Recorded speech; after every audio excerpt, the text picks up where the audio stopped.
dê o like. O planeta depende disso.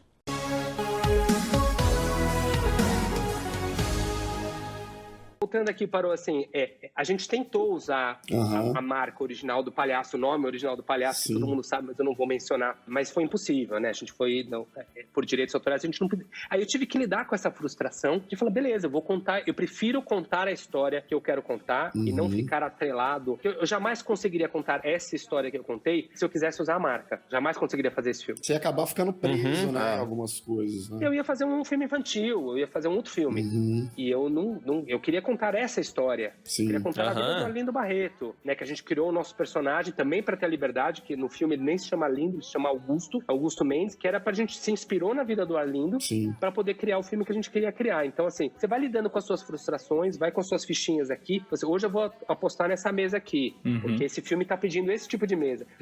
Porque eu sei que eu não vou ter ficha para apostar em tudo.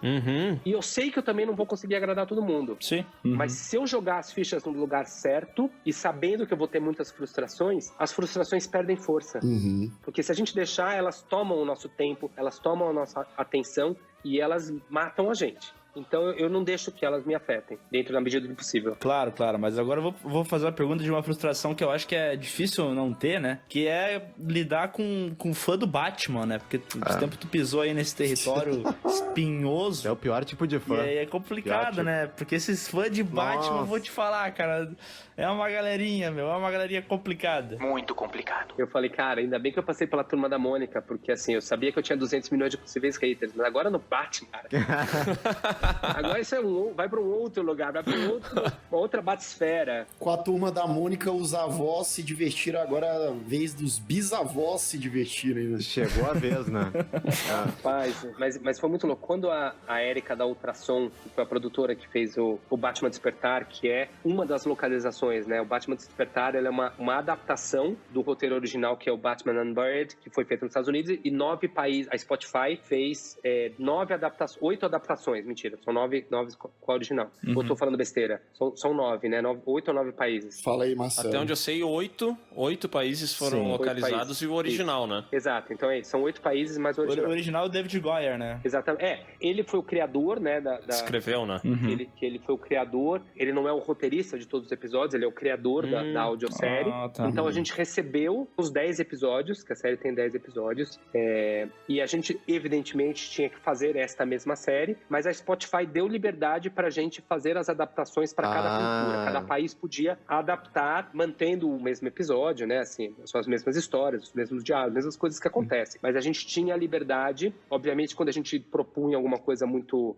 a gente tinha que checar com eles, por menor que seja, mas a gente tinha a liberdade de fazer o nosso casting, de fazer... Então, por exemplo, primeiro a gente recebeu o roteiro, começou a fazer as adaptações pro Brasil, fazer a tradução e a adaptação pro Brasil, com a Mariana Elizabeth, que fez a adaptação, e depois a gente recebeu o primeiro corte do americano, né? Ainda não estava pronto, não tinha todos os efeitos e tudo, a gente ouviu para entender o que eles tinham feito. Eu ouvi uma vez e depois, assim como eu fiz lá com Água Negra, eu não ouvia mais. Bom. Eu ouvi uma vez para saber o que eles tinham feito, e aí eu falei, não, primeira coisa que eu falei para Spotify, né? Eu falei assim, olha, este projeto não pode soar como uma dublagem e nem pode soar como uma animação. Ele não é um filme e ele não é uma história em quadrinho e nem um livro. Ele é uma audiosérie. O que é isso? Não sei, a gente vai descobrir no caminho.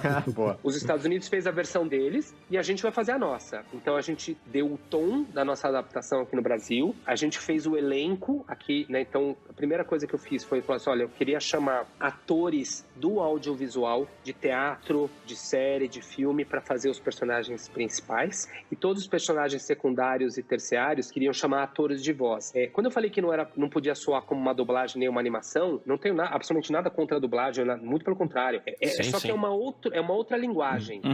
Então, na minha cabeça, eu estava dirigindo um filme de olhos fechados.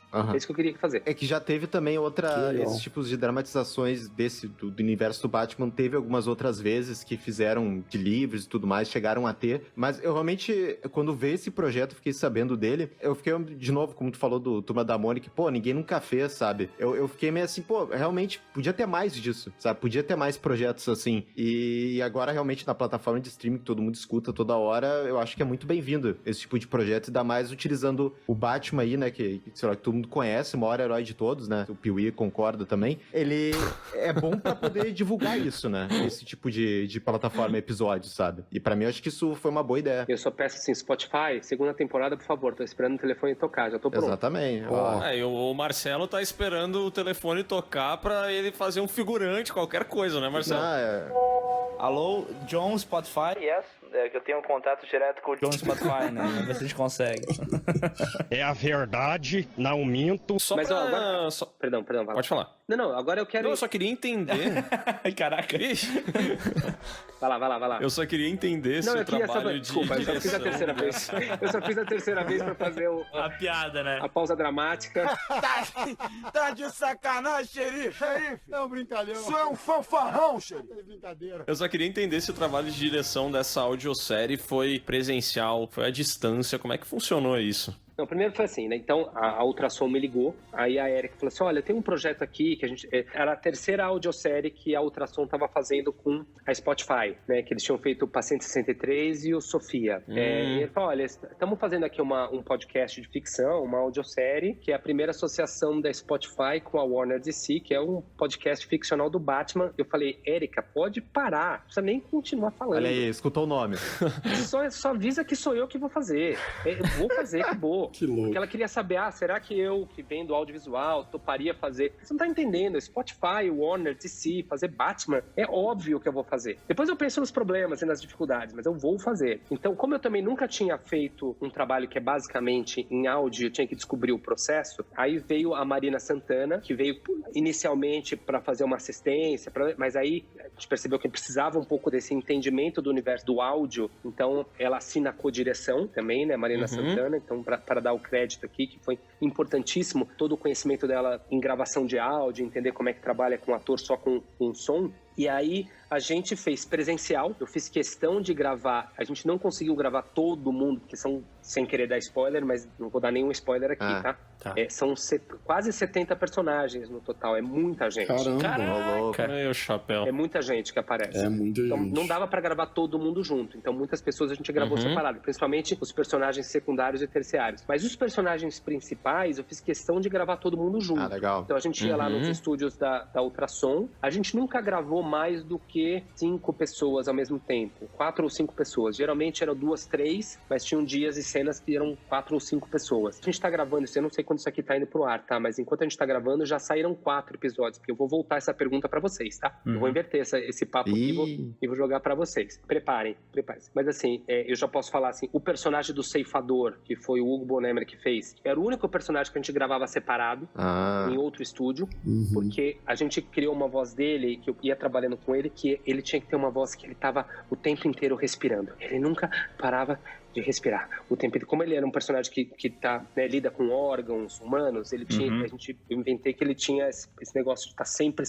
respirando. Então ele não podia gravar junto porque a respiração dele ia sujar a voz de todo mundo.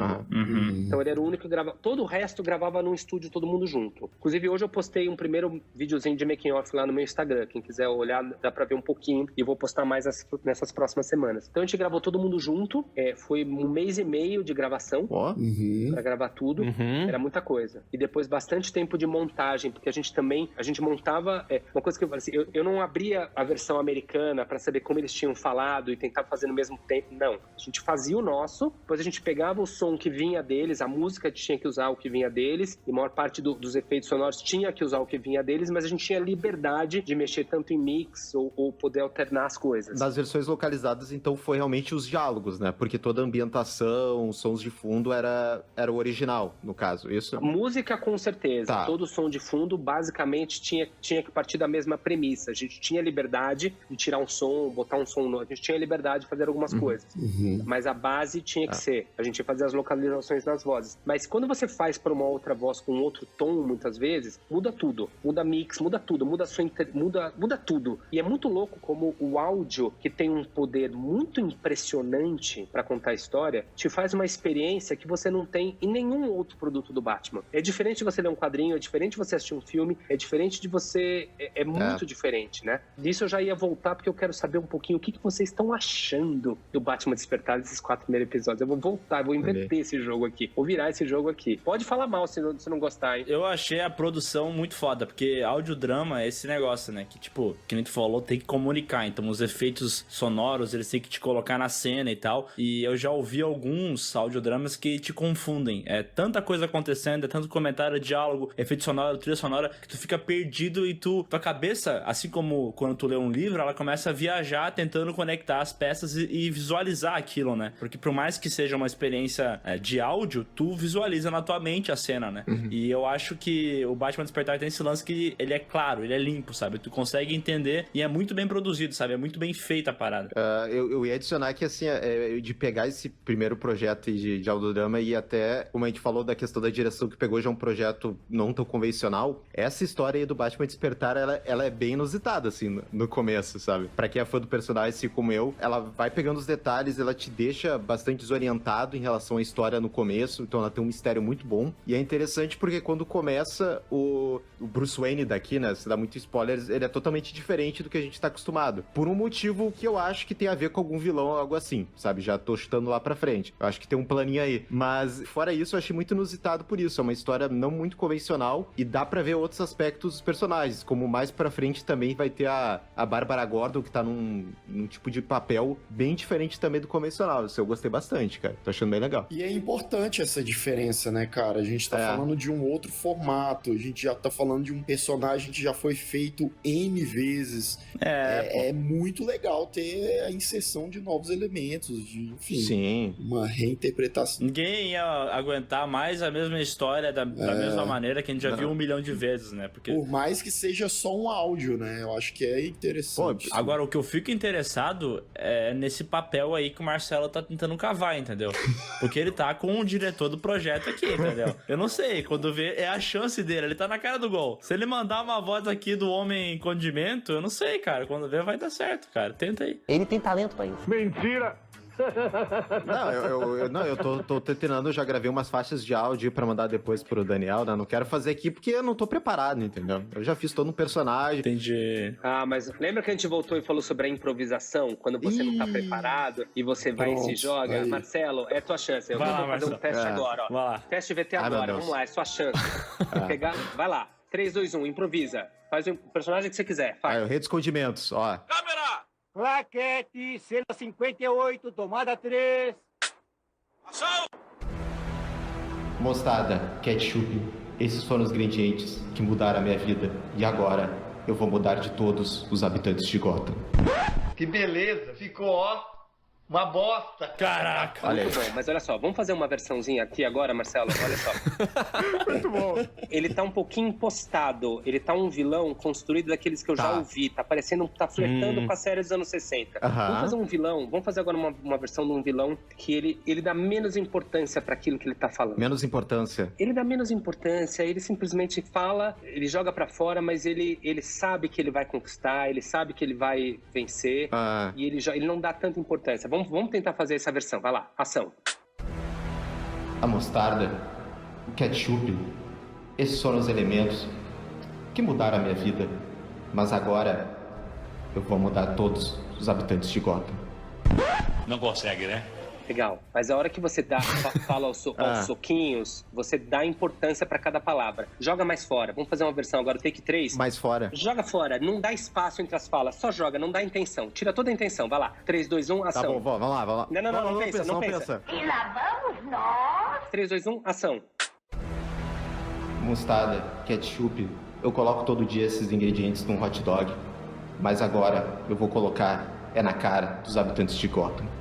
Nossa, que bosta. Porra, Marcelo, quanta pausa. Pô, tô tentando, Tem que falar, tu tá num bar, Marcelo. Ele tá falando pra você jogar, com mais energia. Tá falando dos amigos, mostarda, Marcelo. ketchup, eu já cansei de botar isso no meu sanduíche. Você tem que ter mais convicção, pô. Não, pelo amor de Deus. Agora. Tá demitido. Tá demitido, Marcelo. Demitido, Marcelo. Tu não vai fazer parte desse projeto aqui. Chega, sai daqui, cara. Sabe daqui, meu! Poxa, tô criando um diálogo aí do zero. Cara, é complicado.